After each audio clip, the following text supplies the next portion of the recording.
Big 4x4s often make great tow cars, but tend to be very expensive and often very thirsty too. If you like the idea of a 4x4 but either don't have the budget or the need for a large off-roader, then maybe you should look at something like this, the Skoda Karoq. Now, most models are front-wheel drive, but Skoda does give buyers the choice of 4x4 versions for those who would really benefit from the extra traction that four-wheel drive provides. There's also a choice of petrol and diesel power, and in this case we're testing the 2-litre TDI in Sportline spec. Now, in the course of this review we're going to concentrate first and foremost on what the Skoda is like to tow with, but we'll also consider what it's like to live with every day, both from in the driver's seat and in terms of space and practicality.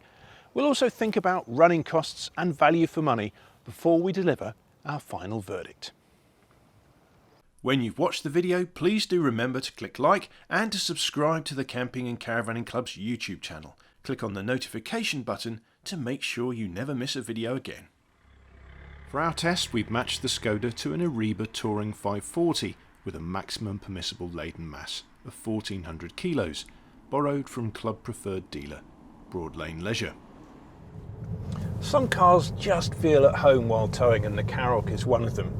The 2-litre diesel engine in particular is really well suited to towing. It has plenty of pulling power from low revs. In fact, maximum torque is delivered from as little as 1600 RPM. Now, what that means in practice is that there's plenty of punch without you having to rev the engine hard. It just makes towing feel a whole lot easier than in a lot of other mid-size crossovers like this one. The Karoq is also very stable at speed.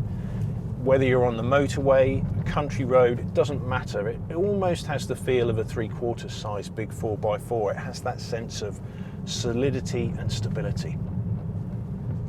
Being four-wheel drive has several benefits. Of course, traction is the obvious one, which really helps if you need to make a hill start, or if, say, you're towing away from a grass pitch after overnight rain.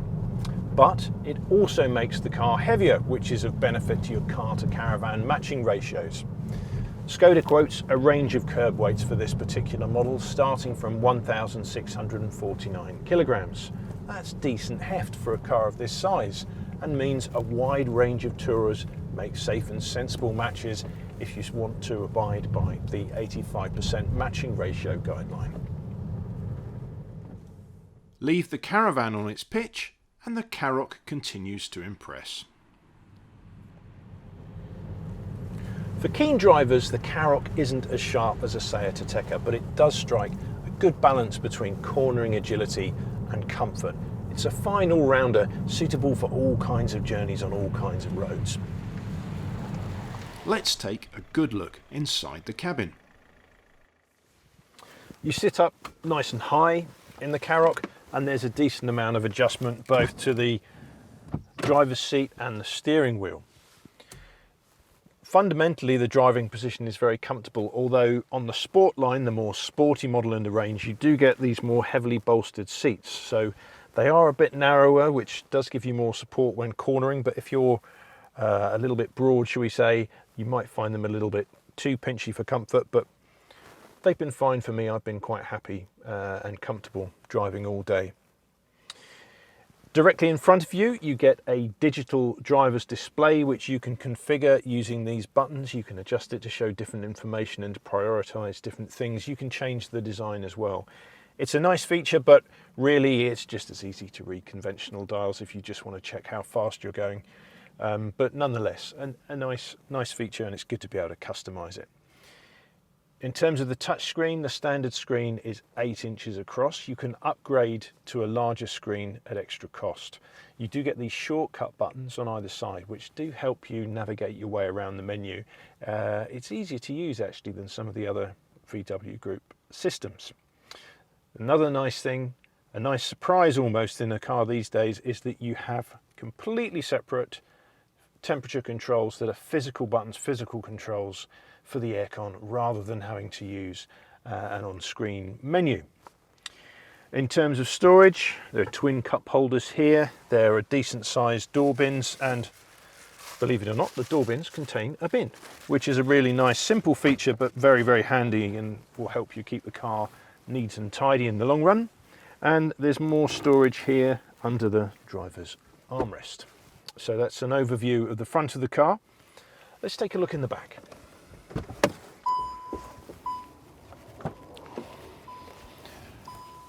So for a relatively compact car, the Karoq has got plenty of space in the back. It's perhaps not shown at its best over here because this seat is set up for me and I'm 6'3", but the front passenger seat is in position for a more of a normal adult size.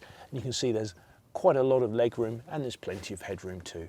It's very practical in the back here. You get air vents between the front seats to keep everyone at a nice comfy temperature. In this particular car you've got heated outer rear seats as well. There are ISOFIX mounting points if you're going to be carrying children in child carriers, although these little plastic covers I think will be quite easy to lose.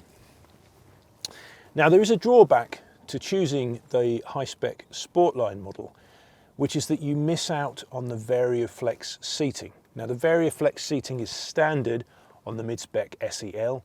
It's a cost option on the entry-level SE Drive. And what it means is instead of a normal bench, you have a kind of three-part seat. It can slide back and forth, it can recline, it can be folded and taken out completely. Basically makes the back of the car a very flexible space and does everything except make your breakfast for you, to be honest. Now, you cannot get VarioFlex seats on the Sportline model, not even as an option, which is a real shame that you can't get one of the car's best features on the range topping model. It's odd. Let's take a look in the boot. So the Sportline does miss out on the flexibility of VarioFlex seating. On the other hand, you do still get a big boot that's got enough space for a typical family's holiday luggage. And if you do need more space and you don't have passengers in the back, then you can use these levers to lower the back seats for more space. If you want to get your tow ball into place for a caravan trip, you just flick this switch and the tow ball drops down. So you just push the tow ball the last little way by hand. The electrics are on the side. It's nice and easy to fit the plug home. There's no trouble with fouling the bumper or anything like that. The maximum download is 90 kilograms, which is a nice healthy figure. But one word of warning, which is that if you're shopping for a second-hand Skoda Karoq, make sure the car either has towing gear fitted already or it's had tow bar preparation at the factory, or otherwise you won't be able to have a tow bar retrofitted. At the time of our test, the tow ball and electrics add a hefty £1,125 to the Karoq's £40,185 price. The mid-range SEL is better value than the Sportline, costing almost £4,000 less. Either way, the 2-litre diesel promises affordable running costs, with an official combined figure of 46.2 to 47.3 mpg. We saw 29.3 mpg while towing. We wouldn't hesitate to choose the SEL over the Sportline. Not only is it cheaper to buy, but the VarioFlex seating makes it more practical. But whichever spec level you choose, the Karoq 4x4 makes a really good tow car. It's stable, roomy and economical. In fact, you get many of the benefits of a big 4x4, but without many of the drawbacks.